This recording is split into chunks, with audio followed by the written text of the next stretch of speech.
কবিগুরু রবি ঠাকুরের কবিতা পূজারিণী। সেদিন শারদ দিবা অবসান, শ্রীমতী নামে সে দাসী, পুণ্য শীতল সলিলে নাহিয়া, পুষ্প প্রদীপ থালায় বাহিয়া, রাজমহিষীর চরণে চাহিয়া নীরবে দাঁড়ালো আসি। শিহরি সভয়ে মহিষী কহিলা, এ কথা নাহি কি মনে? অজাত শত্রু করেছে রটনা, স্তূপে যে করিবে অর্ঘ্য রচনা, শুলের ওপর মরিবে সে জনা, অথবা নির্বাসনে। সেথা হতে ফিরি গেল চলি ধীরে, বধূ অমিতার ঘরে। সম্মুখে রাখিয়া স্বর্ণ মুকুর, বাঁধিতেছিল সে দীর্ঘ চিকুর, আঁকিতেছিল সে যত্নে সিঁদুর, সীমান্ত সীমা পরে।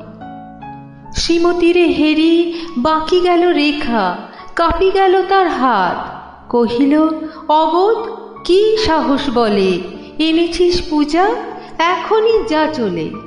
কি কোথা দেখিবে ঘটিবে তাহলে বিষম বিপদপাত। অস্ত রবির রশ্মি আভায় খোলা জানালার ধারে, কুমারী শুক্লা বসি একাকিনী, পড়িতে নিরত কাব্য কাহিনী। চমকি উঠিল শুনি কিঙ্কিনী, চাহিয়া দেখিল দ্বারে।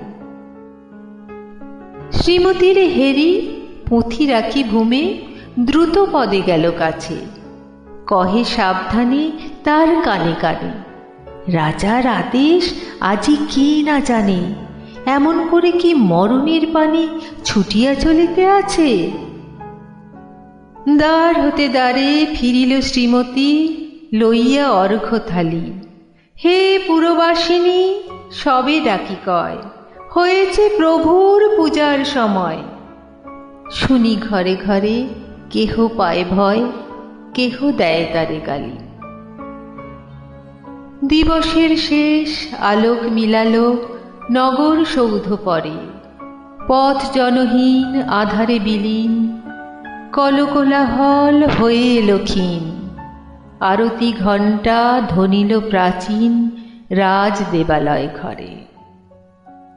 শারদ নিশির স্বচ্ছ তিমিরে তারা অগণ্য জলে, সিংহদুয়ারে বাজিল বিষান, বন্দিরা ধরে সন্ধ্যার তান।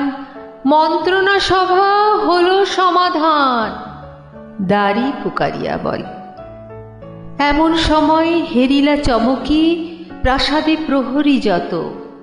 রাজার বিজন কানন মাঝারে, স্তূপ পদমূলে গহন আধারে, জ্বলিতেছে কেন যেন সারে সারে প্রদীপমালার মতো। মুক্ত কৃপানে পুররক্ষক তখনই ছুটিয়া আসি, শুধালো, কে তুই ওরে দুর্মতি, মরিবার তরে করিস আরতি। মধুর কণ্ঠে শুনিল, শ্রীমতী আমি বুদ্ধের দাসী। সেদিন শুভ্র পাষাণ ফলকে পড়িল রক্ত লিখা, সেদিন শারদ স্বচ্ছ নিশীথে, প্রাসাদ কাননে নীরবে নিভৃতে, স্তূপ পদমূলে নিবিল চকিতে শেষ আরতির শিখা। নমস্কার।